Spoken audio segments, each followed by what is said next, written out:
My brother. Good up there.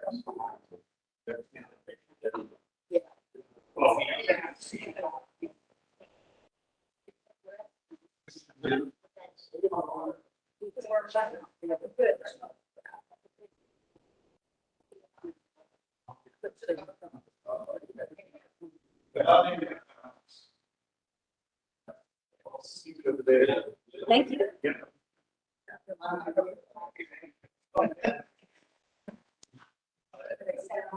Joan sponsors. I'm Daniel Band.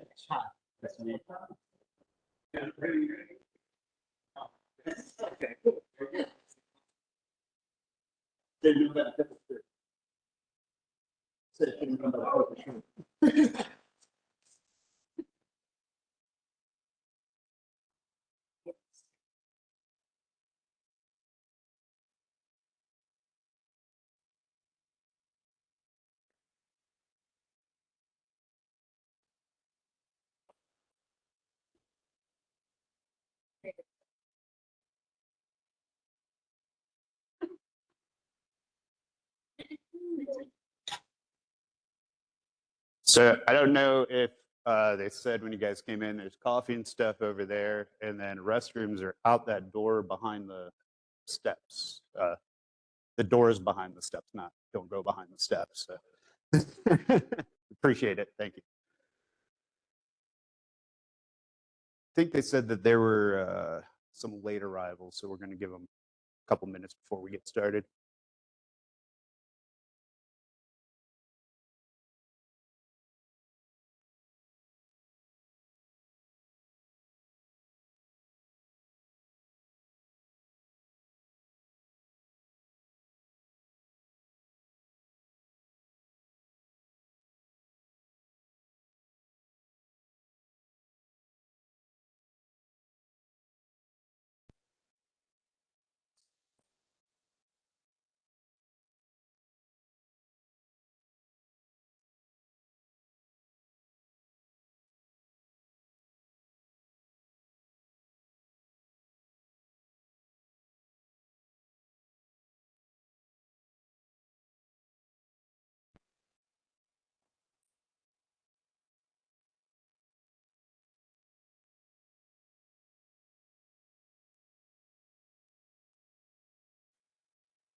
Good morning, everyone. Thank you so much for coming today. This is a very, very important topic, and especially if you are a government entity. RC and I were just talking about that. I think effective, was it September 30? September 30, if you're a government entity, you have to have cybersecurity training. So you, you need to incorporate that into your work plan. The Chamber of Commerce, we're happy to put on trainings. If you ever have suggestions for trainings, please send them to us. And I think everyone knows there's some snacks out here.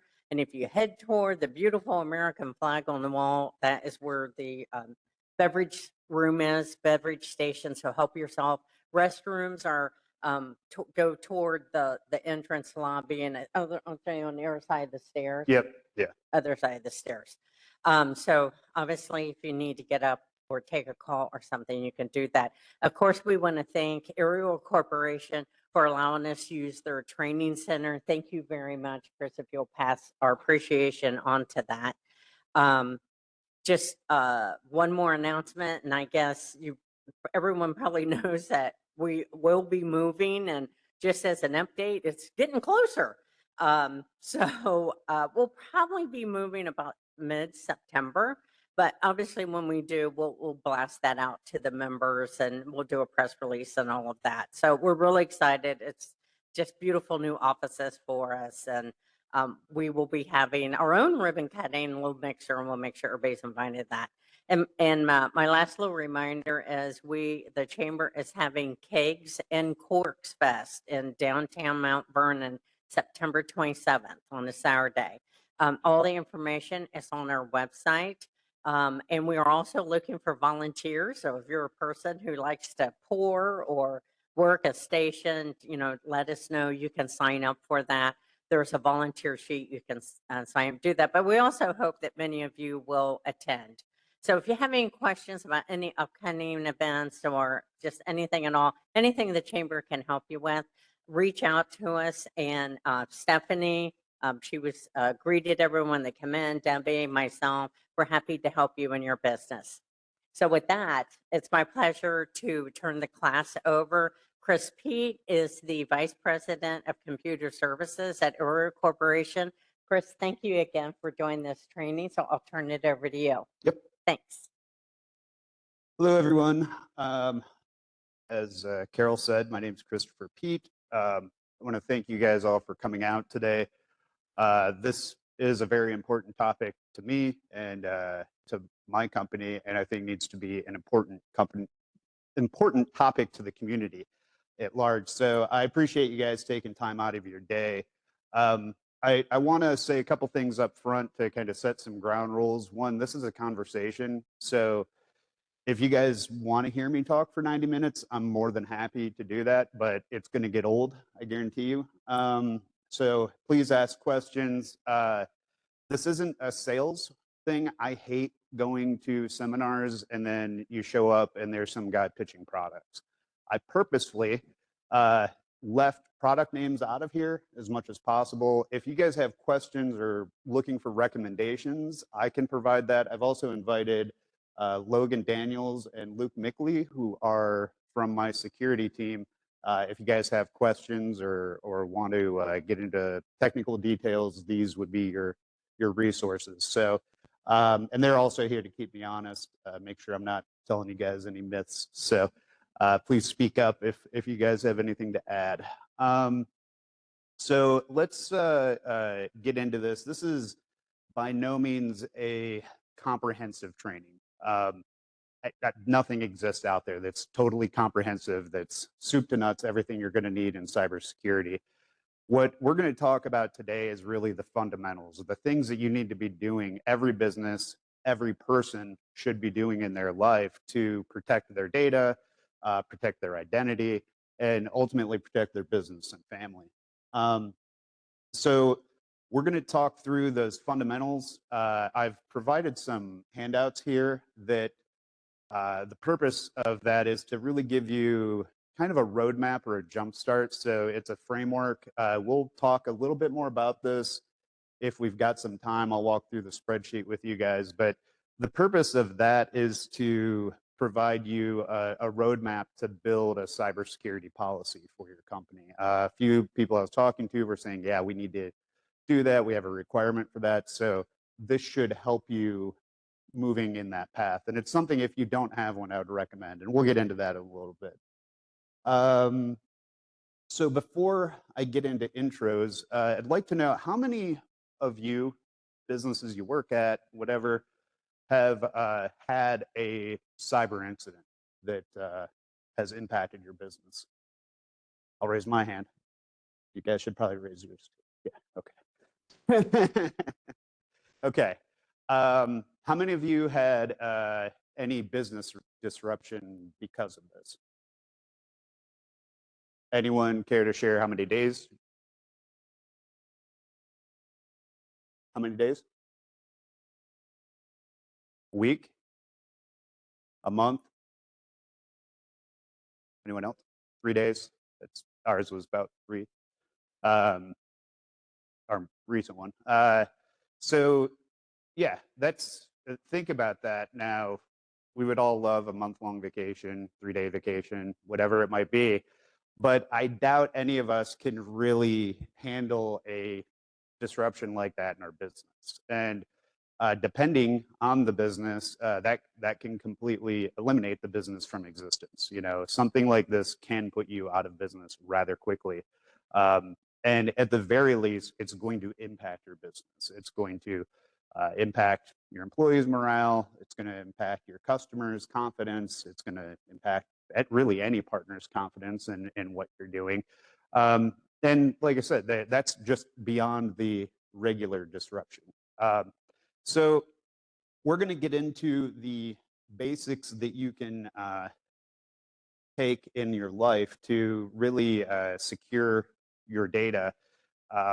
And my hope is everybody walks away from this with at least 2-3 things that as soon as they get home, they start to think about, okay, how do we do this? How do we enact this, right? So let's see, there we go. My name's Christopher Pete, already established that. Chris or Pete both work. I get called both all the time. So I was born in Oberlin, Ohio, up north. For those of you that aren't familiar with Oberlin, it's like Kenyan, but more liberal, I would guess. I don't know. Is that the correct term to use? I'm not sure. But it's a very neat place to grow up. It's very much like Kenyan, just bigger. And really good place to experience culture and get a lot of different viewpoints as you grow. From there, I went to the University of Akron, got my associates back in 2000 in computer information systems, and that kind of spurred my career. From there, I went to Elyria Foundry, worked in IT, ran IT there for about 7 years, then got married in June of 2001. So that's my wife up there on the left, and my other wife up there, the black cat, my two loves of my life. And so was it Elyria Foundry had done some work with Ariel. They're a big supplier. We're a big supplier for Ariel. Came down, visited the company, and said, "Man, that's a really cool company. I'd like to work there one day." And 5-6 years later, ended up making the move down here. So I've been here since 2008. Took over the department in 2018, 2019, and then promoted to VP of Computer Services in 2021. So I go through this. I have essentially a lifetime of IT interest in technology. So technology is a huge passion of mine. I spend all day and night talking about it. It seems like, despite what my wife would want. And the other passions really music and film, and then listed the sports teams because that seems always important when you have these conversations to establish who's who.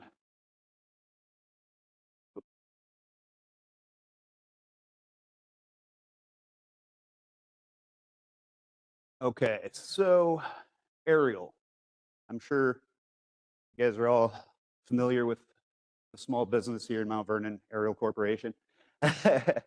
So our history, it started out as a concept in Mr. Buchwald, his house and basement. We founded the company in 1968. Serial number 1 sits over in the main office when you come in. If you look out here, right around the corner, serial number 3 sits out there. Anyone know where serial number 2 is? Or heard of serial number 2? So serial number 2 is in the field, still runs.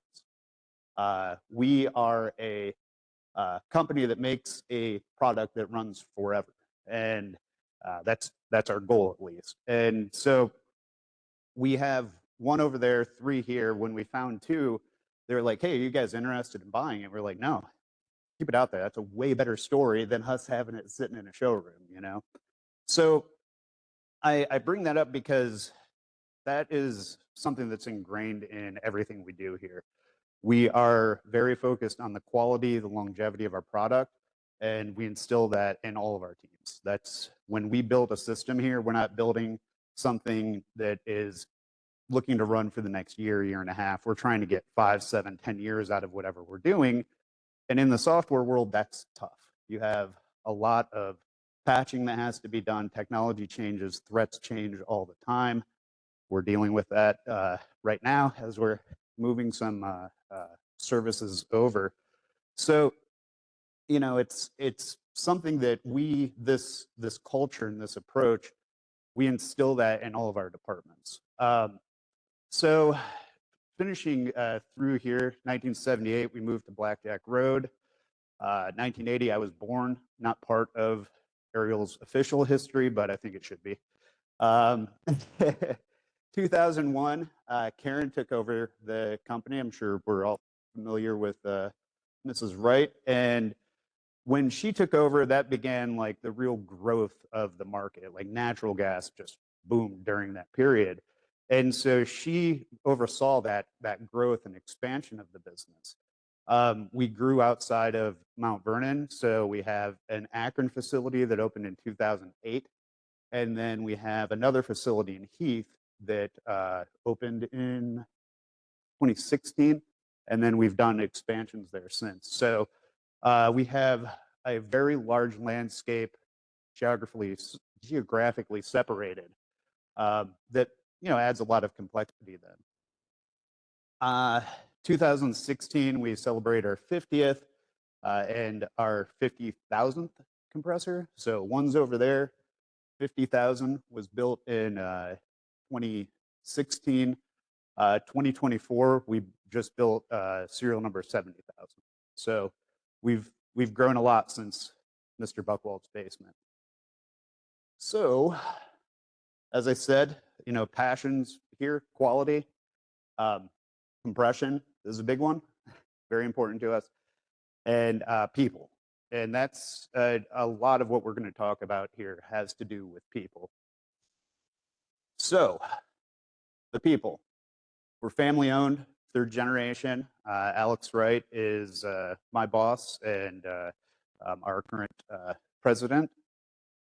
1,800 employees worldwide. So lots of employees, but still a small town business vibe. We try and keep that culture here as much as possible. Again, dedicated to quality, ISO 9001 certified, very, very important part of our business. And then my department, which is computer services, we have over 40 employees spread out across help desk, software development. I have network and system specialists, and then security, which are these 2 gentlemen here.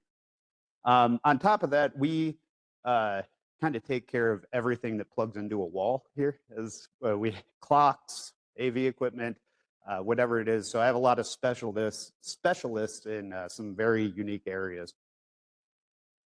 All right, so go through the agenda introduction. We're there, complete, yay. We're going to talk about defining a cybersecurity program and what a cybersecurity program is. We're going to talk through the fundamentals that need to be part of that program and need to be part of what gets implemented. We're going to talk about social media and how that can be used for good and evil. Then we're going to talk about AI advancements.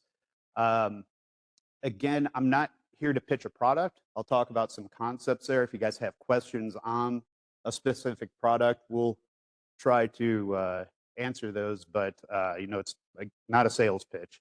And then the cybersecurity culture and framework, which is part of what is in that packet that you have. Okay, so I guess from a show of hands, who has a cybersecurity policy, a program, anything like that at their place of business today? Steve, I would imagine Kenyon does. Anybody else? 2? Good. I've got the right audience. Awesome. I was afraid when I saw some of the names popping up here. I'm like, oh man, are they going to show them? Be like, yeah, we already have this. All right. So, well, what is a program? So it's documented policies, procedures, guidelines that you implement to protect your organization. Simply, these are the rules that you live by to protect your data and your business. Okay.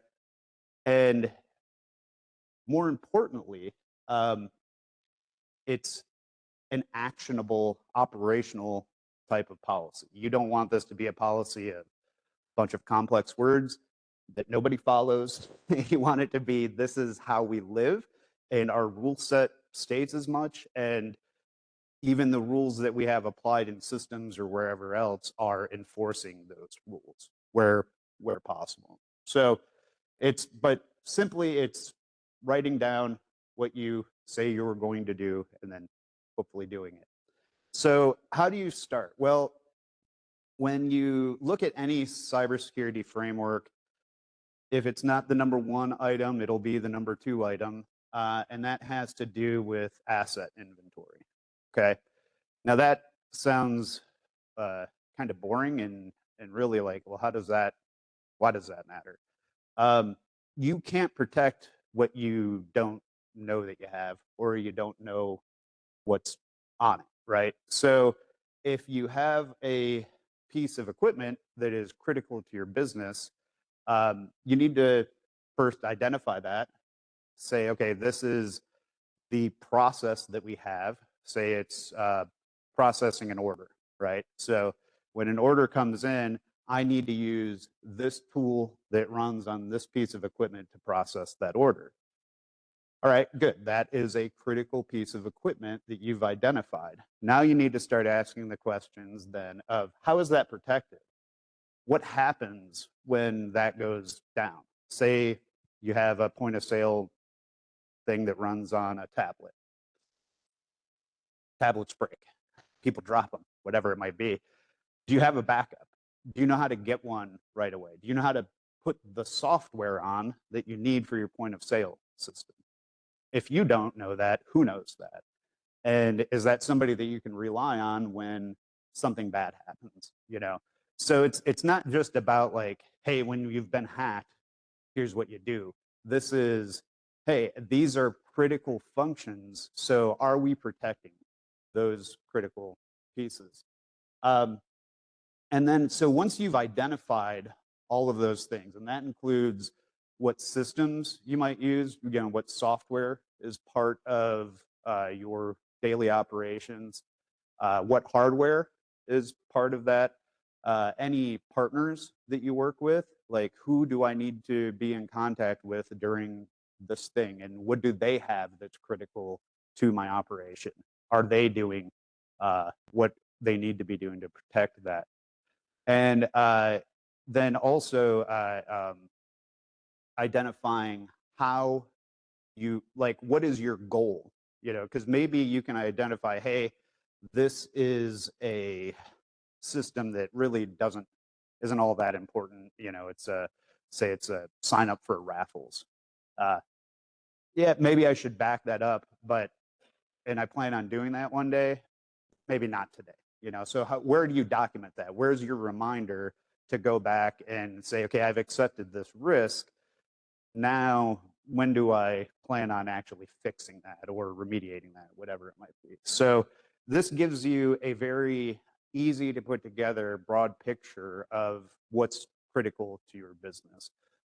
We've done this, I think we're on our second cycle of doing this type of an analysis, where we did this across the entire company.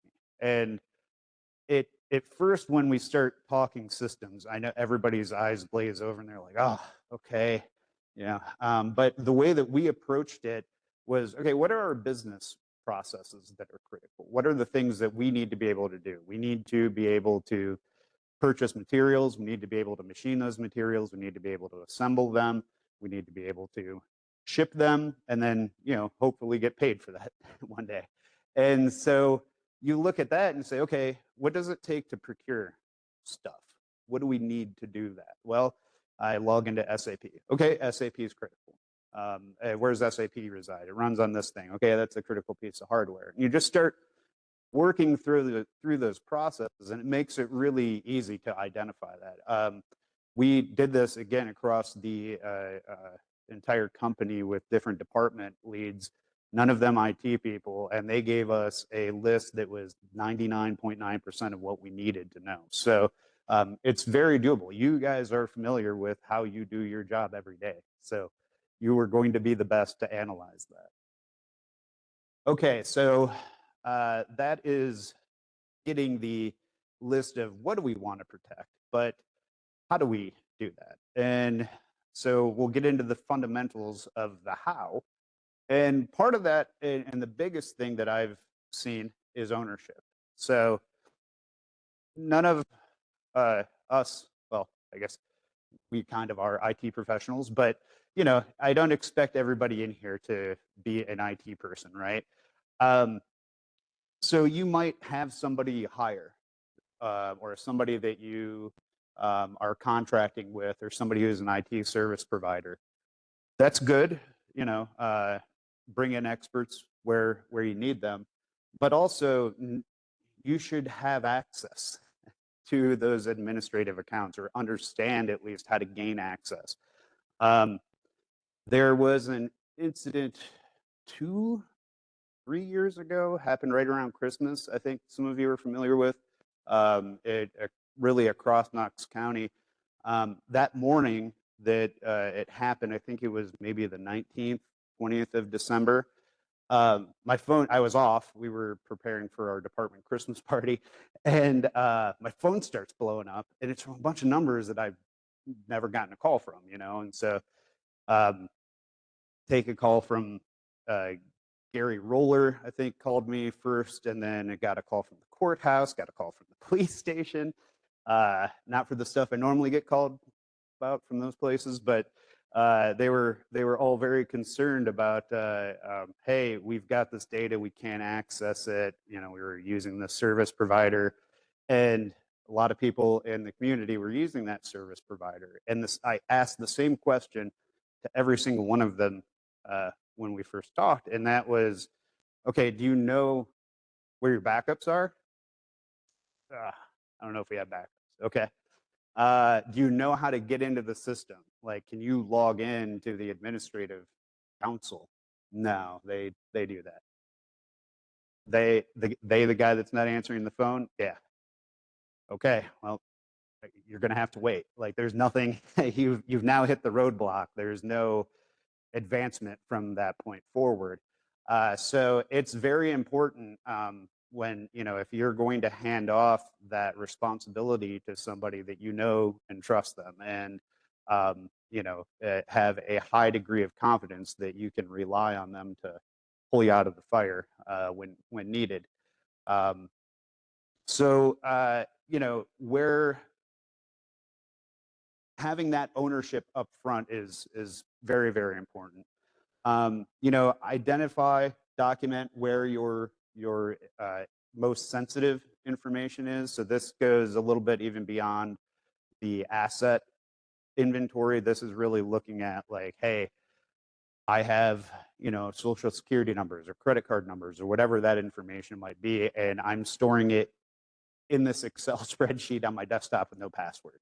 Okay, that's one of the things that you need to be remediating. That needs to have passwords applied. It needs to be encrypted. All of that good stuff.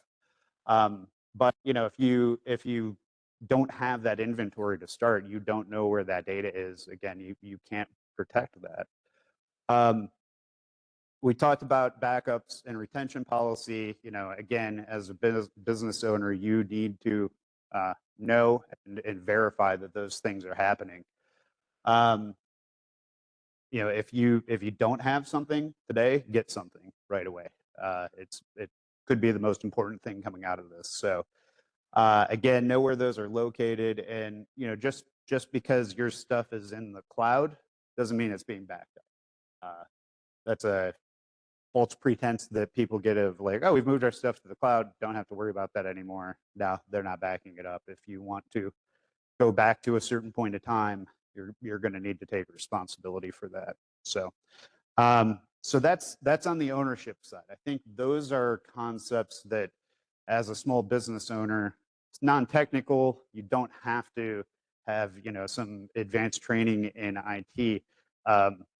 Get a hold of the administrative account, know where you would log in if you needed. Make sure you have backups, and if you need help with those types of things, again, I've put some contact information in there. We are more than happy to make recommendations, but don't want to be a sales pitch here today.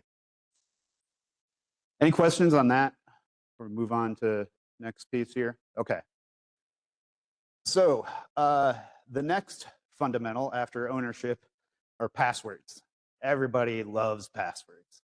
I'm going to say a bunch of stuff that you aren't going to like, I'm sure, but it's all true, and I didn't like it, and now we've enforced it on everybody here, and we feel much safer and secure because of that.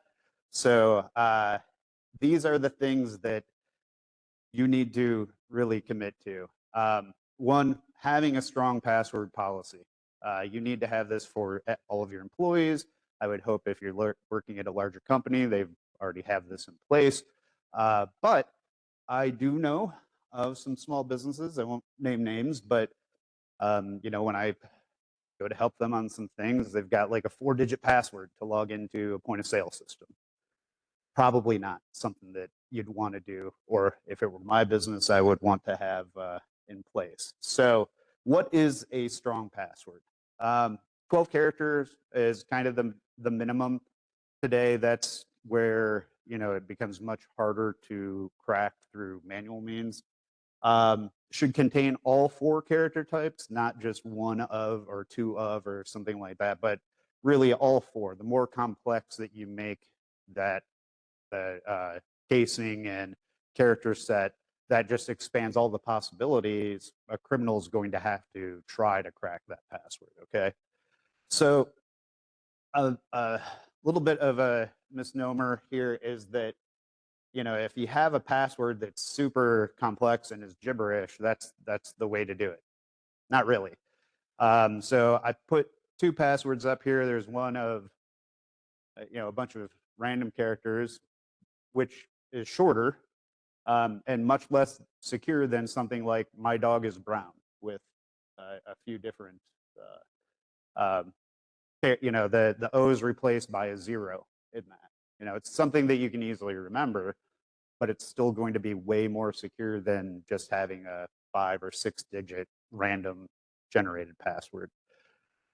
The one thing people hate more than anything, well, probably the second thing people hate more than anything, is rotating passwords. So rotate your passwords every 30 to 90 days and have some policy in place where you don't reuse an X number of passwords. Like I think ours is 20 in SAP, or is it 10? 5? Okay. So like you can't change it to something you used in the last 4 times.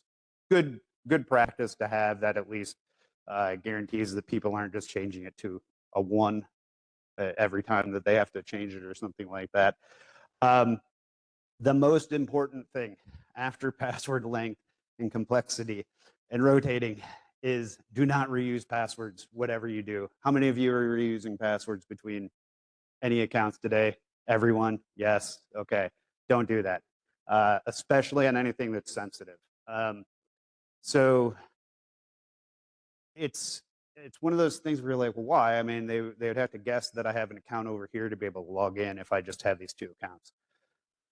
Something people do, and if there's one password that you want to keep unique, it's your email account, because that's the one thing that everybody uses to log into stuff.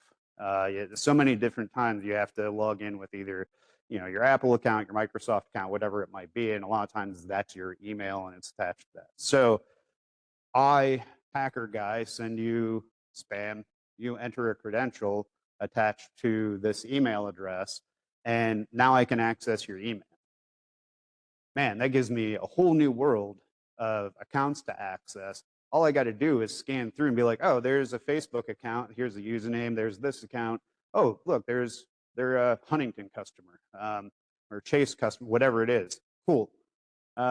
Here's the username.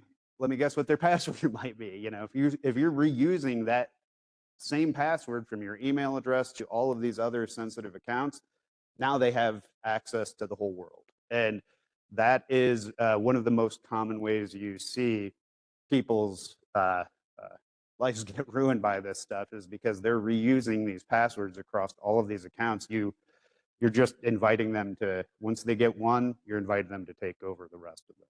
So very, very important. Any banking, anything like that. And we'll talk about, because I'm asking you guys now, I'm sure some of you have 20, 30, 40, 50, a few hundred different accounts that you have to log into. We'll talk about some tools that will help make that more manageable in your life, and using a password manager. Does anyone use a password manager today? Okay, good. Awesome. Great. It's a very, very important and good tool to use. So,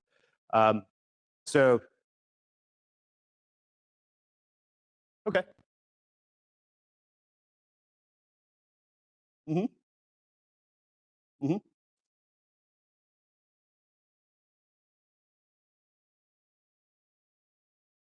Yeah. Yes.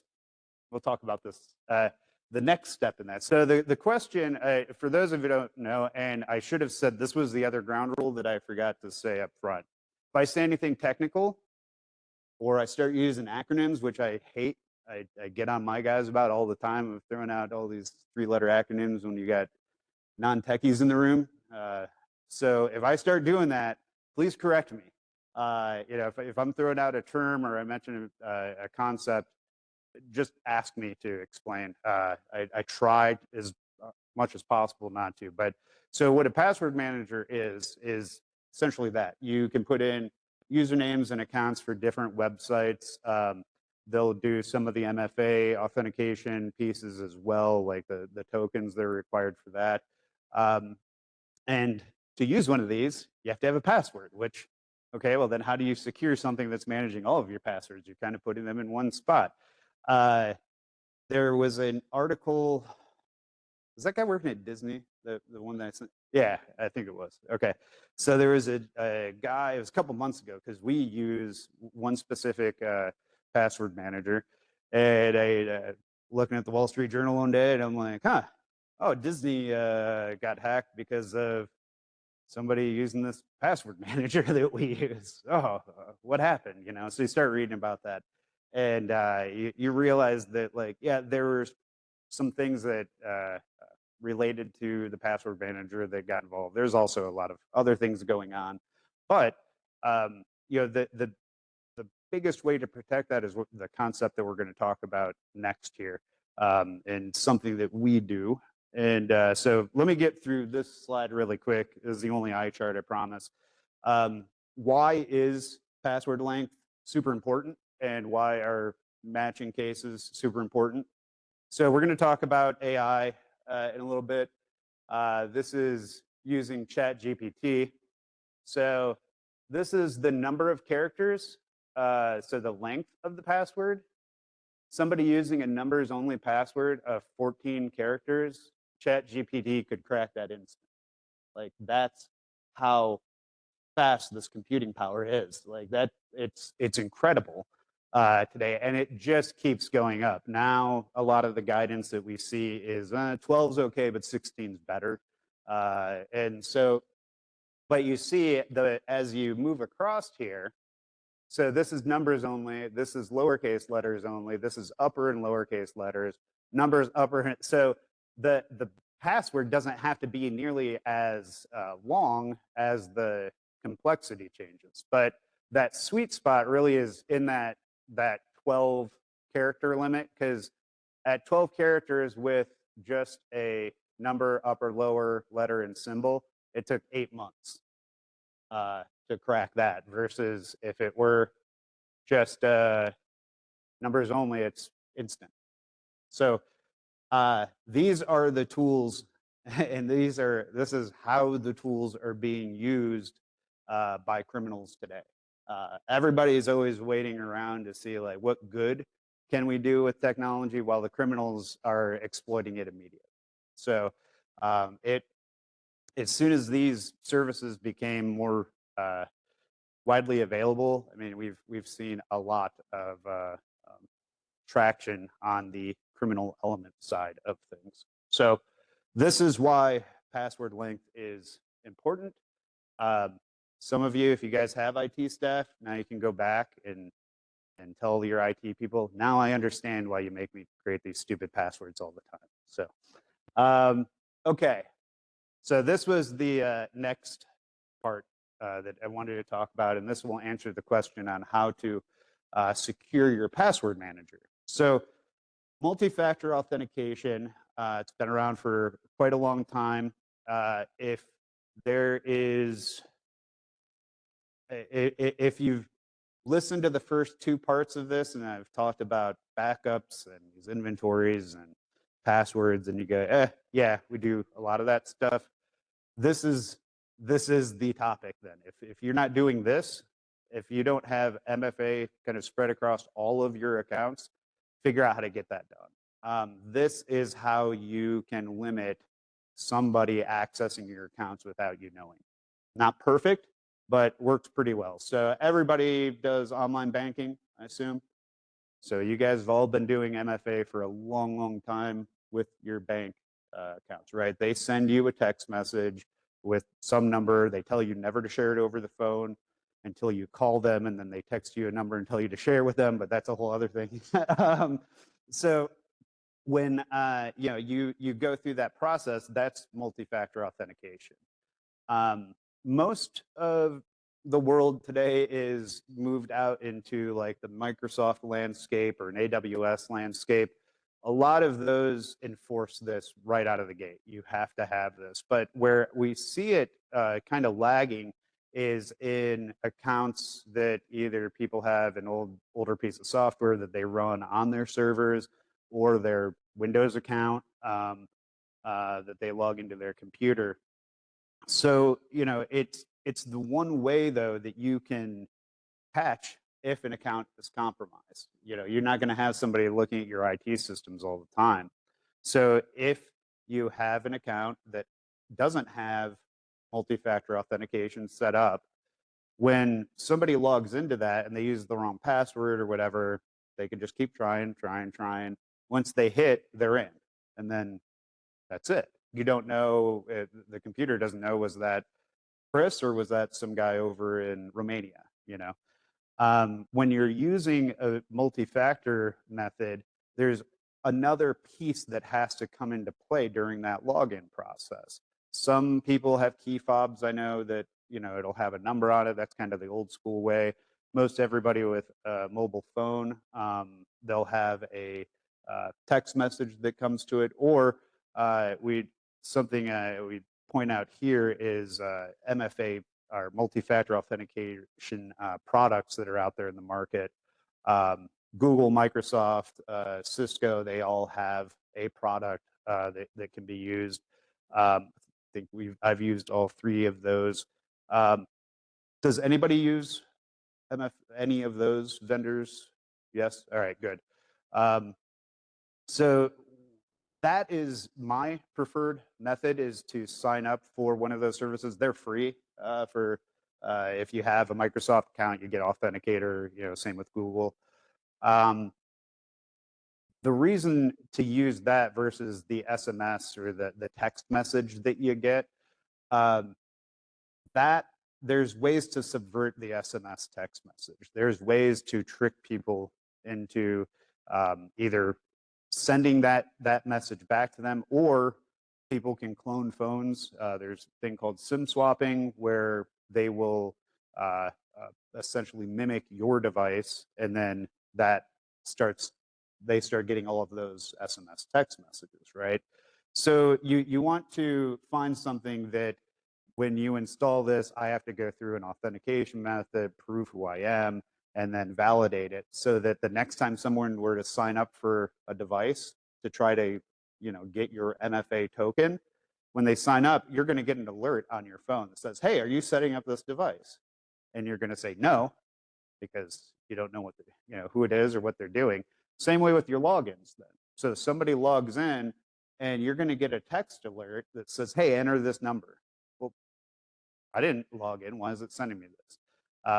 The best thing to do there is change your password right away, because that tells you somebody's logging in. But utilizing a tool like that can be implemented with your password manager. So when you log into your password manager for the first time, it should prompt you for some sort of MFA token. The other way that the 1Password, I just gave away the product. 1Password is the product we use. As I say, the 1Password tool that we run here. When you sign up for it, there's a token that is generated that you have to use when you log into an account. So like each time I have to have this token that was provided to me that I can't get again, or unless I use a recovery key, something like that. So you want to make sure that whatever password manager you're using, you're not just using a password to protect that. Okay. No, that was a really long way to get to an answer. Make sense? Okay. All right. And yeah.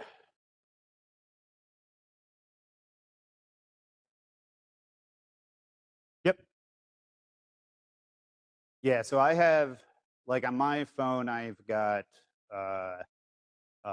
all of my personal stuff in one authenticator, along with a couple of different accounts that I have to use for Aerial, and then some others for other small businesses. So yeah, it's if you can find one to like settle on and be like, all right, I'm going to put all of my accounts in this one, that makes life a lot easier. Because of just the way we've adopted things, I think almost all of us have two around here or more. But yeah, if you can find one, then just load everything into there. It's the best approach. When you set up these, I didn't talk about this here, but since I talked about recovery keys, when you set up one of these accounts, most of the time they're going to give you like, hey, this is your QR code or your string or your password, whatever that you need to keep in case you need to recover this account. Take that, got a fireproof safe or whatever it is, print that out and put that in there, because once you lose that, you're going to have to reset up all of those, and it stinks. Some of them you have to end up getting on the phone with tech support and be like, hey, this is me. They want you to send an ID, to verify. So it's important to keep all of those recovery things in place. Yeah. Yeah.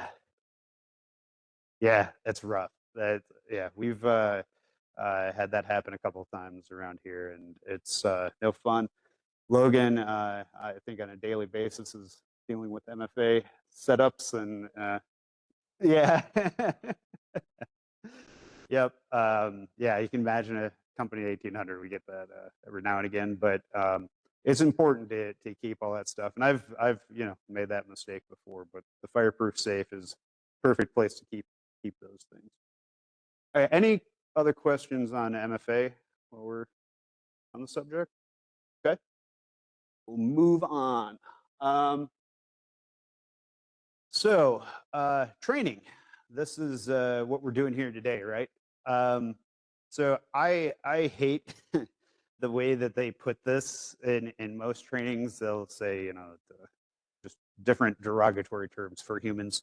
I say they're our biggest risk. a lot of times they'll say weakness or whatever, but it's your biggest risk that you have. It's the one thing that you have no control over the decision making on, no matter how much we try.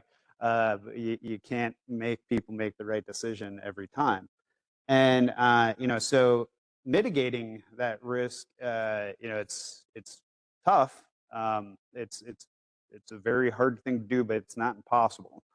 And the best way to do that is to train and retrain and make sure that people understand concepts. So we're doing some training here on fundamentals. This is really geared more towards like, hey, here are the things to do in your business to really protect yourself. What the training that I'm talking about when it comes to cyber awareness training, this is much more digestible, smaller topics that are non-technical, but around a technical situation.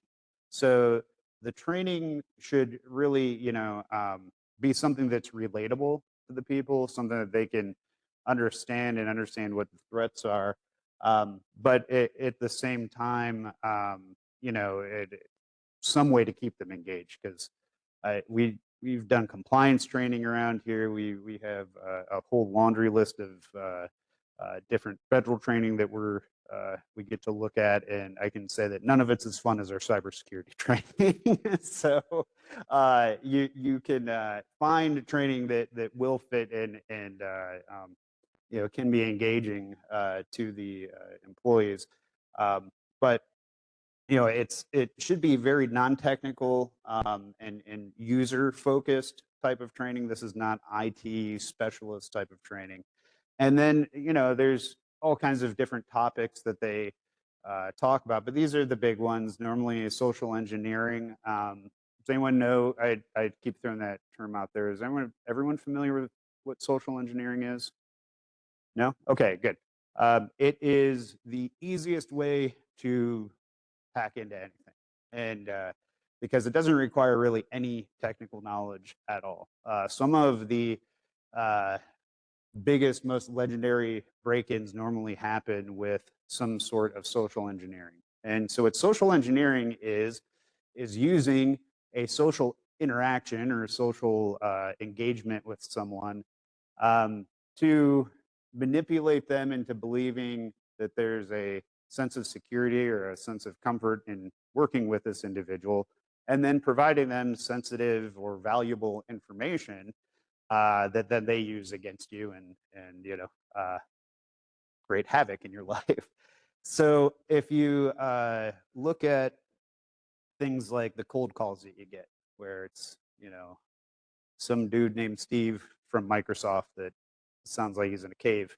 That's social engineering. They're trying to say, hey, I'm Microsoft. You're comfortable with me. Let me have access to your computer. Same with spam. A lot of spam is using that social engineering of like, hey, this is somebody that's your business partner.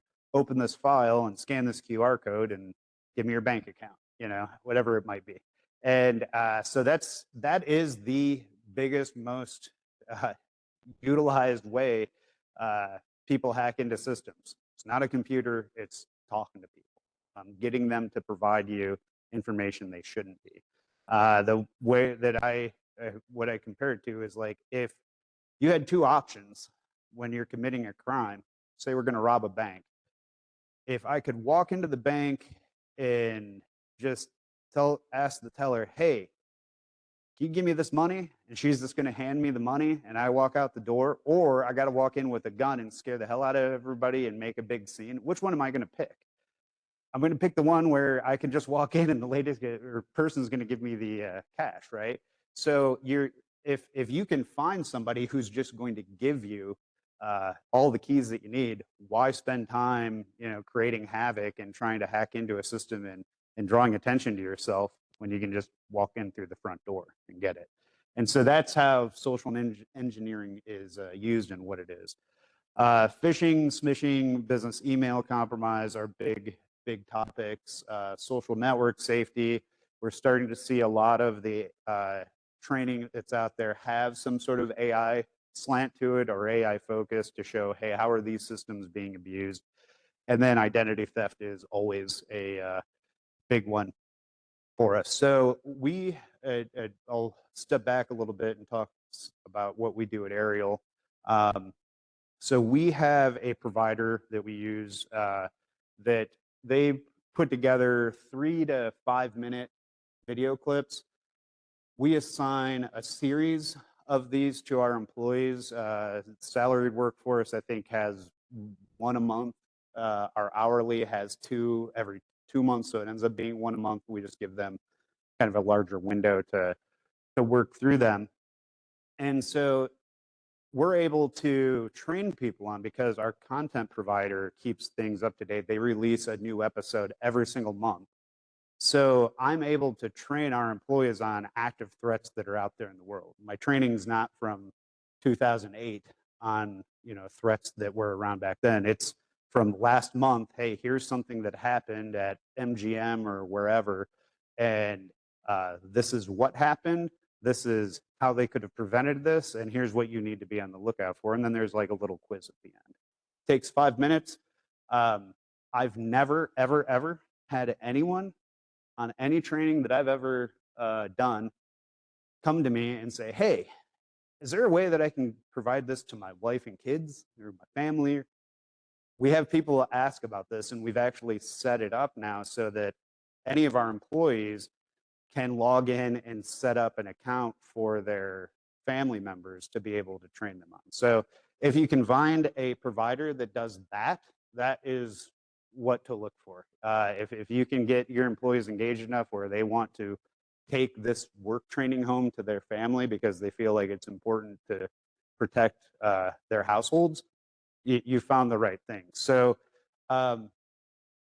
when looking for this, find something that works for your business. Not everybody's, going to want to sit down and watch a 3-minute cartoon. I never thought that a bunch of folks on the manufacturing floor would do that, but it's worked out pretty well. But what you need to really look at is like, how are they delivering their content? Is this a way that is going to be a pain for your employees every time that they're trying to engage in this? Or is it something that, they can pop in, knock out really quick, take a test on, whatever, make sure that they're getting the message, and then move on with their day. Courses, I like the 5 to 10 minute per subject. I think anything longer than that is just overkill, and you're not getting any value out of it. Really, most of these trainings, I look for people to get 2 things out of, as a goal. Like, can you find 2 things that you can implement to protect yourself or protect your accounts, whatever it might be. So a big one is there testing afterwards? Is there some validation of that training? So some people have this as optional. Some people enforce some sort of quiz or whatever, but something to look for if you're evaluating a provider for this. And then, is it something that you can opt out of? Again, try and find something that's engaging. And the biggest thing, and I'm going to hit on this a little bit more as we go, is making security personal. It's the best advice that I can give anyone if you're trying to create a culture in your company. You get the email from IT that says, hey, you need to install this update to this piece of software on your computer that does XYZ thing. And you go, okay, whatever. Install it. I don't care. I want to move on with my day. But if IT sends out an email that says, hey, we're going to install this update on your phone, and you should go home if you are an iPhone user and install this on your family's phones as well because of X, Y, and Z, that hits home a lot more. You want to relate this stuff to, these are practices that you shouldn't just do at work. This should be practices that you adopt in your life as you operate on the internet, right? And the more that you can personalize it, the just better off your people are going to be, and the better off your business is going to be. So very, very important part. And any cybersecurity framework that you look at is going to really hammer home this training. And from what I understand, some of you are here today because of that. So there we go. All right, so any questions on cyber awareness training? No? Does anybody do it? I know, Steve, you do. Anyone else? No? Okay. So social media. Talk a little bit about social media and how it is used. So LinkedIn, if if I have one reputation around here, it's being the biggest LinkedIn hater. I understand that it's important to a lot of people to be able to make connections for business and for job hunting and whatever. But LinkedIn is a cyber criminal's Rolodex. It's easier to get a look at somebody's org chart just by going to LinkedIn than it is going to a corporate website. You're going to be able to figure out really quickly who you need to contact if you're going to execute some sort of attack on a company, right? So my advice, any social media, and this is again personal life, be aware of what you share. Anything that you put out there, it's going to be used against you. And make sure you're paying attention to what's getting shared about you as well. I am a big believer in flying under the radar as much as possible. In being aerial in Mount Vernon, that's not always the easiest thing to do. But when it comes to like your cybersecurity and your systems that you have in place that are important to you, don't advertise that you use that software. To me, that's a really bad idea. I don't allow anyone to do case studies on anything that we implement here because I don't want to advertise to the world that like, hey, I used this software. So if you want to go get a catalog of exploits to use against us, here's where you start. There's no reason to provide that. We wouldn't gain anything by putting that information out there. Some people, whoever sold us the software would probably gain from that advertising, I'm sure. But, it's not wise to really put that stuff out there publicly because if you're storing sensitive information in a spot, say you have a safe at home, a fireproof safe, right? You're not going to advertise on your Facebook page or whatever that, hey, I've got this brand of safe, and it's in this part of my house. So, just so you know, like it's not a wise thing to do. And to me, sharing that type of information out there about your systems or whatever projects they have going on can lead to some bad things. So anything you say can and will be used against you when you put it out there. So here's an example. This is how criminals harvest data. This is a real life example. I did not erase any names because I've already used this elsewhere. But this email showed up. It said, hey, Robin, I'd like to change the account on my payroll to a new account. I'd also like to know if it will be effective for the next pay date. Okay, Mike Berkey. So Mike Berkey, developer BI reports. Sounds like a official job title.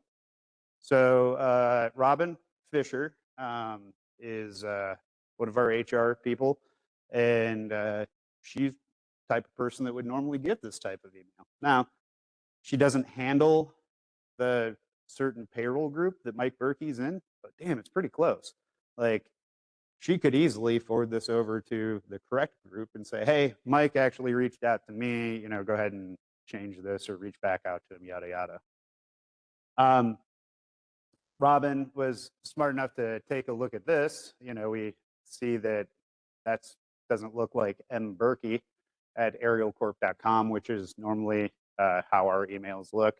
And then we've got this header. I think some of your businesses, you guys might do this where you say, hey, this is an external email. If it's, not an Aerial Corporation employee, be careful how you engage with the email. So, there were things that she caught as she went through this, but we don't catch these all the time. We have had people get tricked, not necessarily by this one, but one very similar.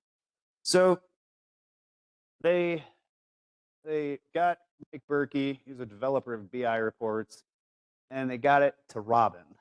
And those are all really, really close. Like guessing in a company of 1,800 people, how in the hell would they just kind of line all this stuff up? So I get these emails on the regular, and people are like, hey, look at this. This is weird. How did they get this? And then my first stop, I go to LinkedIn. There's Mike Berkey, developer, BI reports at Ariel Corporation. Okay. So I thought it was funny when we got the email because that's not Mike's job title anymore. He works in my department, hadn't been his job title for like 2 years. So kind of knew where that information was coming from.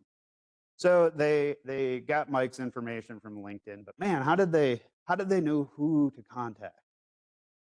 Ariel and HR. Man, wasn't hard. It takes 20 seconds, you know, and you can have a pre-formatted email ready to go. And I know that Mike Berkey, who works at Ariel and works in some sort of development job, would email probably Robin Fisher, or maybe they just spam the whole HR department, and everybody else in HR who doesn't even handle salary stuff looks at it and goes, oh, this is spam. I don't care, whatever. And then Robin, who does handle salary adjustments, looks at it and goes, oh, is this something I need to do, right? So you cast that wide net across everybody on LinkedIn who says, I work in the HR department. There's your targets. It doesn't take, you know, there's no dude in a black hoodie in a basement, you know, clicking away at screens that look like the Matrix. There's a guy on LinkedIn that is going, okay, that's who I need to email. Cool. So be very, very careful what you put out there because it gets used and abused all the time, every single day. Questions there? Yes. Mm-hmm. Yeah, so these types of emails, we have a couple of different mechanisms in place, and we're in the process of moving. That's what I was kind of joking with those guys. We're actually moving our mail services over the past 3 months. We're at the very tail end of that, and we're kind of going through all the cleanup right now. And so, yeah, the way that we do this today is not how we want to be doing it. The best way to handle reporting this is if you have a central repository where that stuff can get reported to immediately, processed, and then processed through the rest of your system. That is the ideal way to do it. Most of you on Microsoft 365 or in one of those environments, you have like a report of spam, that type of thing. That should do it. You know, I mean, that now different companies can, you know, kind of scale that to how they want it implemented, how strict it is, all that type of stuff. Right now, today, since we're moving products, we don't have that, so it's very manual. We get an email, we look at it and go, oh, okay, well, let's see where else that's gone. Did somebody engage with this? I had to send a very cursed email yesterday. Was that yesterday? Yesterday afternoon of like, hey, if you guys are seeing these emails with this subject that came from you offering a pay increase, maybe don't open it, you know. So we've had there's systems out there that can do that. We just aren't quite doing it today. I'm sure some of you folks have that though. But yeah, we handle it a bit more manual, just because of the tool set we have in place today. Any more questions here? Okay, so again, I'm not telling you not to use LinkedIn. I definitely see value. Just be careful what you're doing. Let's see. Okay, I don't want to go off on too many stories here if I'm going to run out of time. So, really quick story. Guy that we worked with who did some analysis for us. He was one of these dudes that had all of the 3-letter acronyms from the federal government that, you know, super scary type stuff. And he was here for like 5 days. The first 2 days, the guy didn't say a word. Like everybody else in the from the firm was talking, and this guy just sat there. He didn't say anything. And so finally, one day at lunch, my boss asked him very bluntly, he was like, so what do you do? Like, why are you here? What is your job? And he's like, oh, I'm a people person, which got a big laugh because the dude hadn't said anything up until that point. We're like, what? So he starts telling us, he's like, oh, I've been listening, and he's like, I've got a bunch of notes. I've got a bunch of mental notes, da, da, da. And so what this guy's job was in a previous life is, whatever organization it was, they'd say, hey, we want to get information on this company or in this industry from this country or whatever it might be. And he said, everyone else is doing the same thing. Every foreign spy agency is doing the exact same thing. Hey, we're trying to gather intel on this industry, whatever it might be. So what do they do? What's the easiest way to do that? Well, for him, it was find out where conferences are and then hang out at the bar and just start finding people with badges or get a badge that looks similar to theirs. Oh, that's cool. You work for Amico. That's got to be really neat. Oh, what's that? Let me get you a beer, And that's what he did. Like he's using this information to find out you guys are all going to this conference. Cool. I'll be there too, And so they head over and start chatting people up and then gathering the intel they need. And he told us LinkedIn, that was his number one source to try and track people down in the commercial space because everybody loves to brag about, hey, I'm going to this, we're doing this, or we've got this initiative, whatever it might be. So, yeah. All right. So we'll talk a little bit about spam. I'm sure you guys have all experienced this this morning, probably. But we're going to talk about how this is all adapted, and then this is going to lead into the AI portion of what we're going to talk about here. So, spam was once super easy to identify. You had phishing emails which were just broadly, sent to everybody at an ISP or something like that. They'd normally be very poorly written, normally offering prescription drugs or something like that. Pretty easy to identify type of stuff. Then you started to get into spear phishing. And so spear phishing is kind of doing what I just talked about with HR, right? I'm going to find a company, I'm going to find an employee at that company, and then I'm going to find people in this department, and I'm going to cast a much smaller, refined net, and my message is going to be very tailored to that. And so that's what a lot of what we see on a regular basis is geared towards, is that type of spear phishing.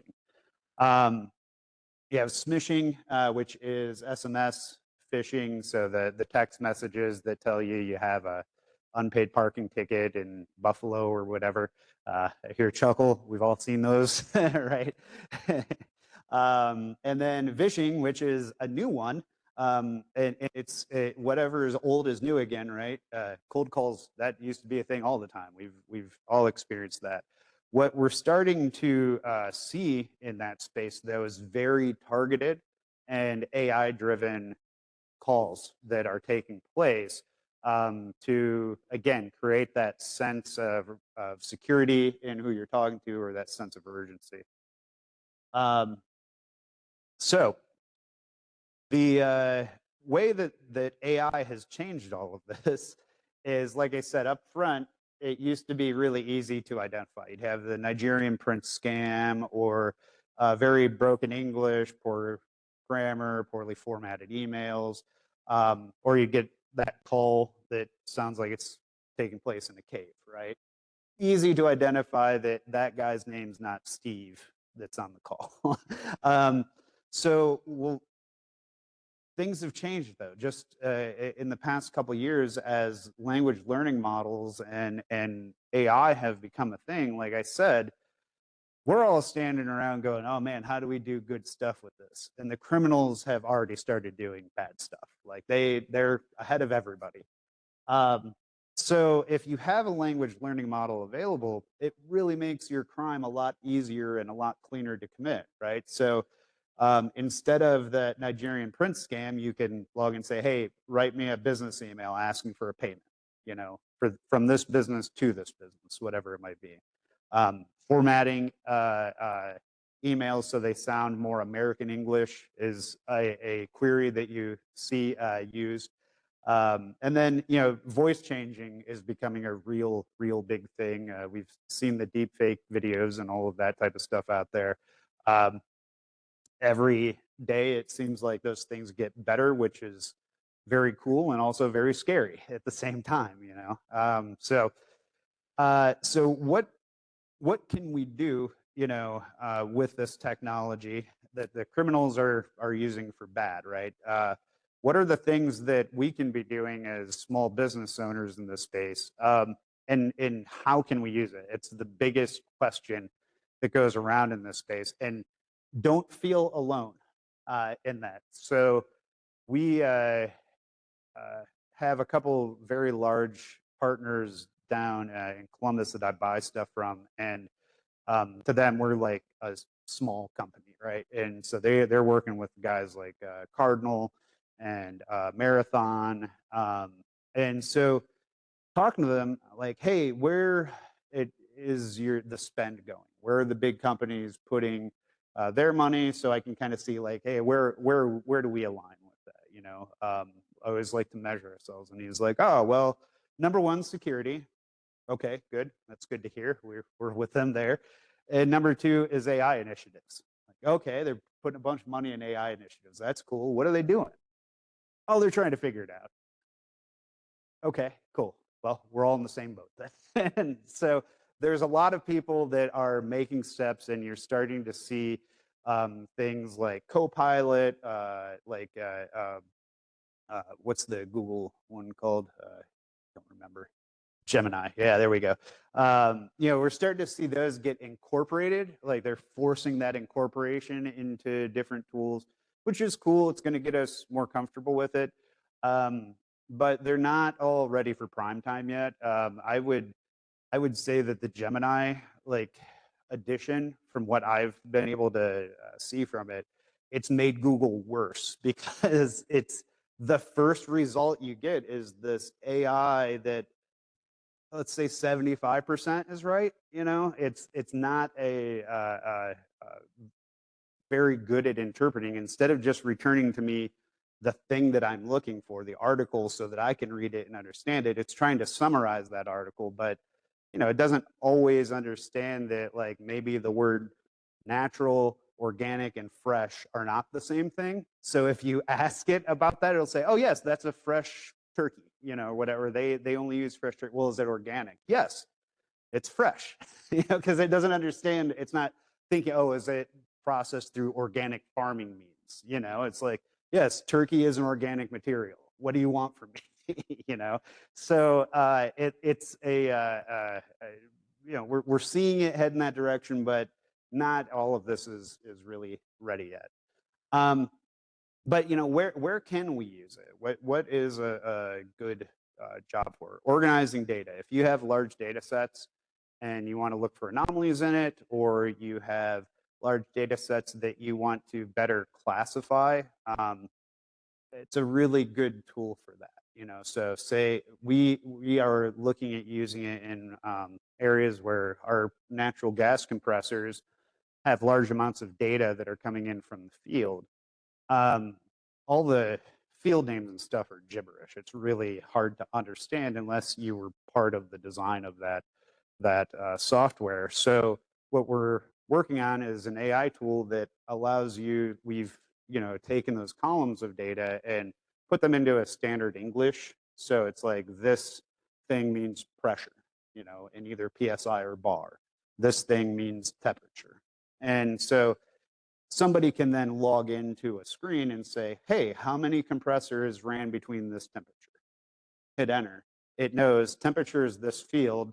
I can parse all that information and immediately return it. Somebody doesn't have to learn a query language, or you don't have to create another query tool on top of it. So if you have data sets like that that you need to search through, and you know, it's really good tool for that.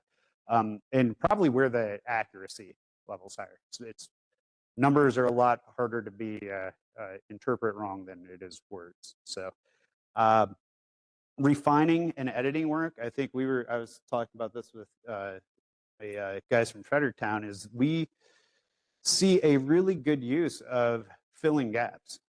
I will say, I'm sure you guys have probably picked up 20, 30 grammatical or spelling errors in my presentation. I'm not great at grammar. There are tools out there where I can take something I've written and say, hey, is this, can you put this in a more professional tone? And then I can take that and, edit it if I like. So refining and editing work is great. Do not use it to create original works, though. There's all kinds of issues with that. Even editing work is kind of iffy. If it's something that you plan to copyright or trademark or anything like that, keep it as far away from AI tools as possible. I know a lot of people are like, oh, I can just go and create a logo using ChatGPT, and there we go. There's my business logo ready to go. Years ago, a rare case where the federal government was actually like in front of or ahead of technology in some way. They looked at this and said, hey, this is cool, but it's all derived works of other copywritten material. We aren't going to issue copyrights for something that's derived from copywritten material. Never be trademarked, copywritten, whatever. That may change, as we see different policies get in place around this stuff. But right now, like, I would be very, very terrified if I were somebody in the, Hollywood space or music production, whatever it might be, about, hey, are my guys going and generating any part of this using one of these language models? Because if so, I might not own it. That might invalidate any ownership claim I have on this because it's a derived work from an AI engine. So it's something to be very aware of and careful of. I'm not saying don't use it to improve, but just be very, very careful with what you're engaging with it.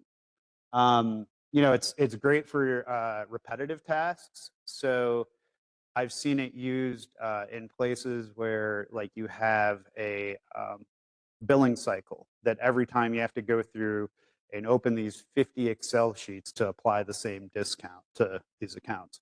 Works really well for those types of repetitive tasks. And then, like I said, finding that needle in the haystack, the anomaly detection type of stuff. Now, what I'm going to say is it's all of that good stuff is with caution. So you've got to be cognizant of where is your data going? Like, am I okay with this being public? Is this information that if I blast this out to something and then they take that and use it to train something over here, and now that becomes part of a result set, am I okay with that? The example I give for that is a buddy of mine as a teacher went to a some sort of like educator type of training, and they were talking about AI tools, of course. And this guy was like, "Oh yeah, it's great."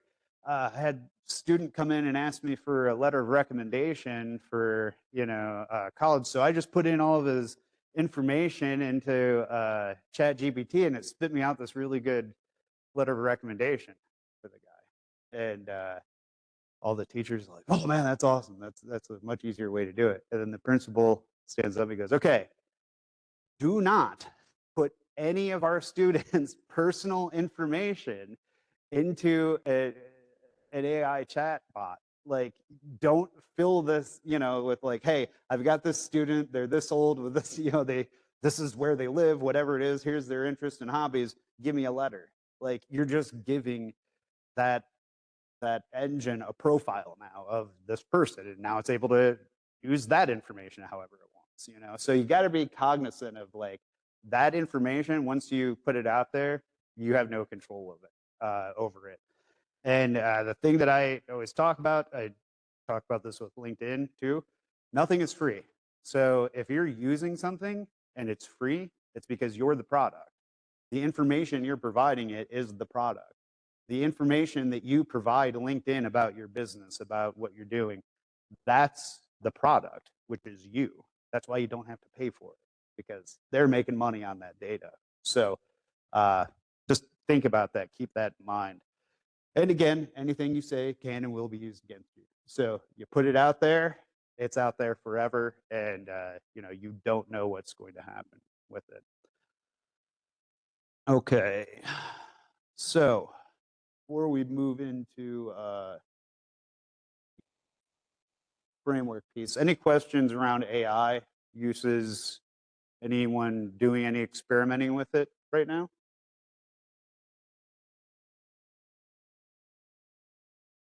Yeah.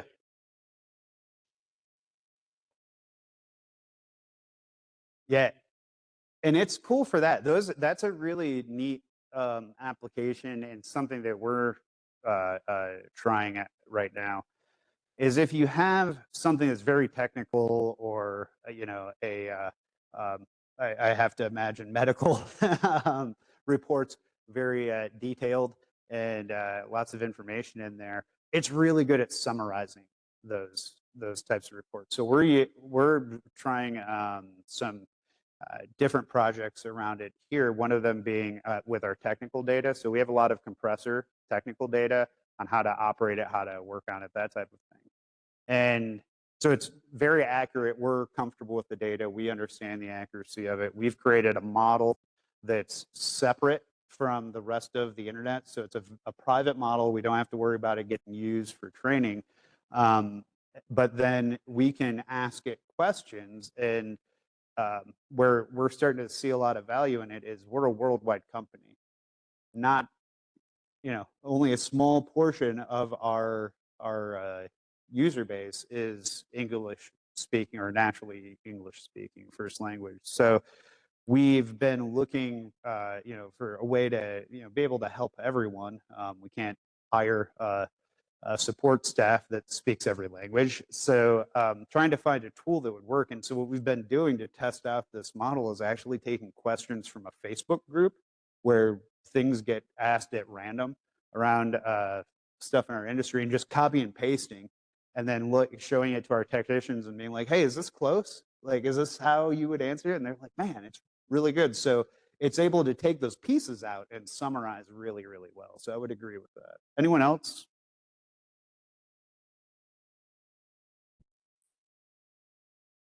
No, yeah, it runs in an instance separate from the rest of the world.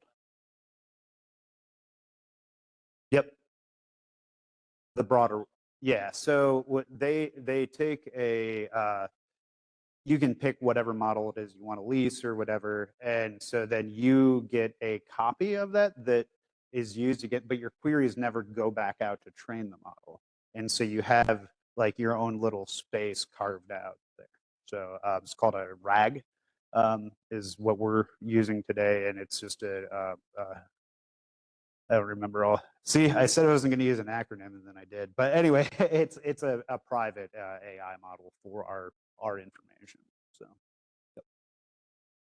Anyone else? Questions on that? Okay. Oh,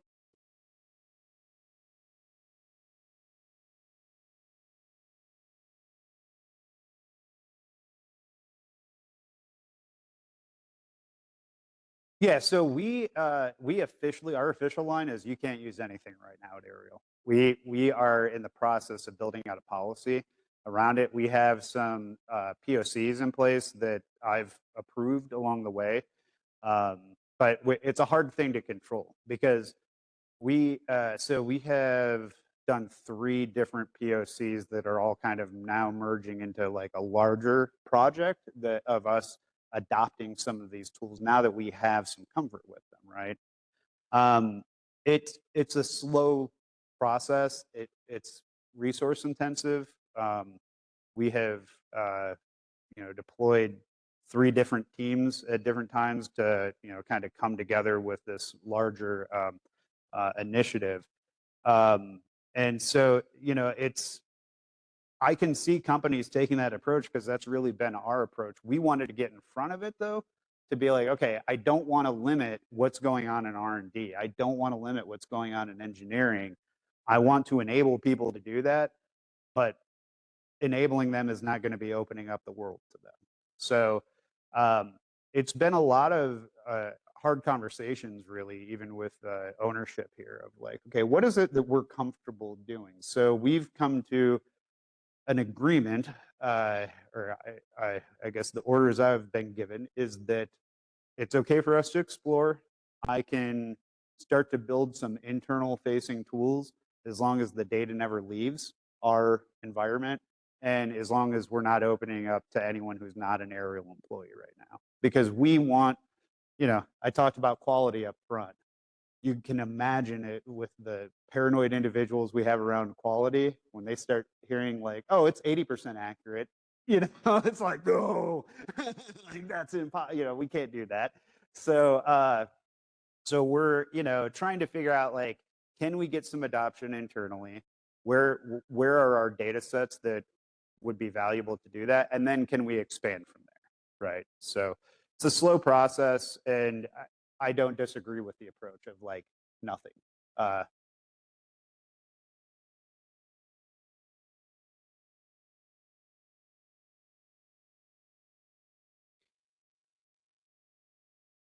Yep. So we were talking, I told the story earlier. Does everyone know, have you guys ever heard about the lawyer who was citing case law with AI? No? Okay, this is really funny, really quick.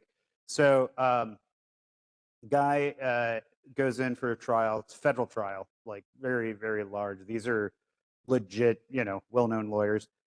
He's shortcut, I don't know, maybe had a busy weekend, whatever, uses AI to, put his documents together, goes in and he starts citing his case, and they're like, what are you talking about? Like, no one's heard of this case before. So they recess, they start looking into it. They find out the guy, his whole brief was generated by AI, and it was citing case law from a college textbook that was a simulated case. It's not a real court case that the dude was citing as, yeah, he was disbarred. So it didn't take long for them to get rid of him. So don't use it to be lazy, use it to enhance what you're doing. All right, so I'm gonna wrap this up. I didn't think it'd go the full 90, but I guess I have. So, the way that you can improve and adopt this is making this part of your business and part of the culture. Start, like I said, identify, define your program, define the things that you need to protect. Focus on those fundamentals. Anything that we had listed as fundamentals, that's a good place to start. There's all listed in the document as well. Train yourself, train your people. That's the biggest fundamental takeaway that we can have. Annual training at a minimum, monthly if you can swing it. Just keeping it current, keeping it in front of people, because I had an incident last week where we had somebody click on something, do something, provide information. I went back, looked at their training record. They'd taken all the training, sat down with the individual, and they're like, yeah, I know I shouldn't have done that. Okay. And so we have that conversation. We show them where they went wrong, what they missed, and encourage them to just be more diligent as we move forward. Now, I can't do that 2 or 3 more times with the same employee, but once is I think fair.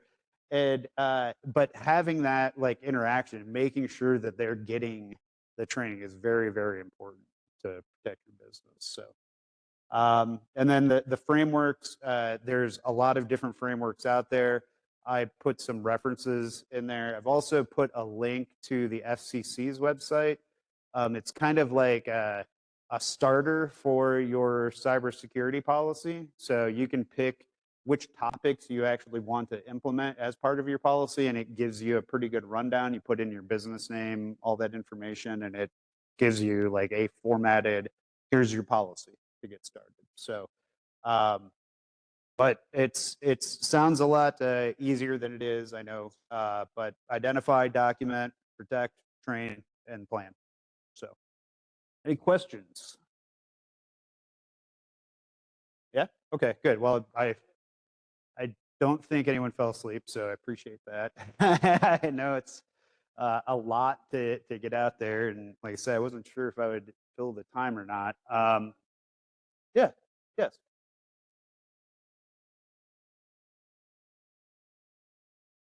Uh-huh.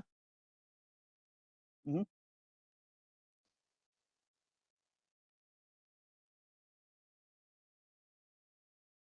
Hmm. Is it from that wiki? Is it coming from that type thing?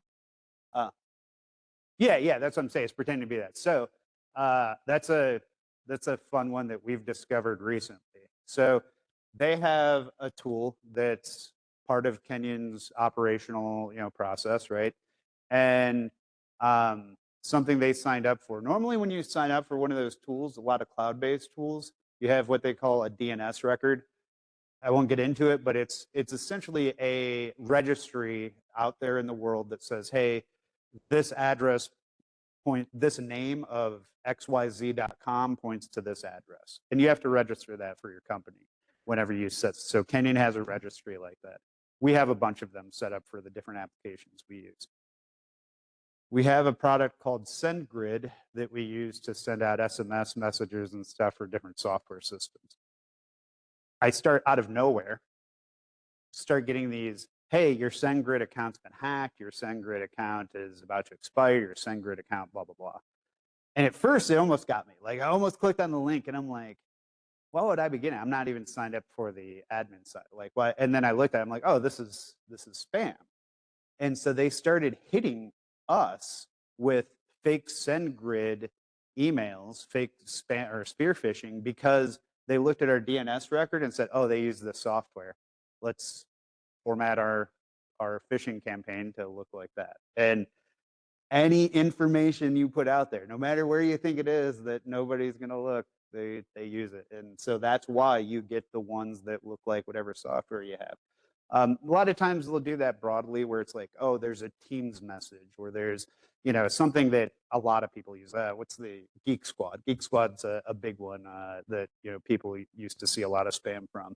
They'll use a service like that, but since you have to register as a business of like, hey, we're using this for this translation, they're able to grab onto that. So that's how they're doing it, preventing it. That's, yeah. When you guys figure it out, let me know.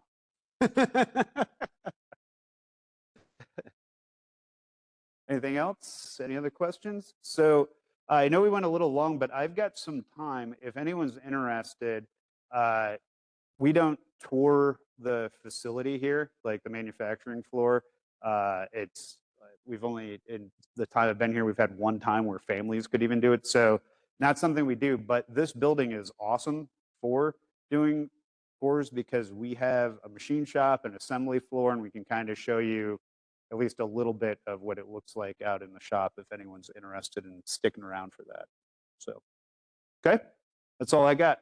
Thanks, everybody. Appreciate it.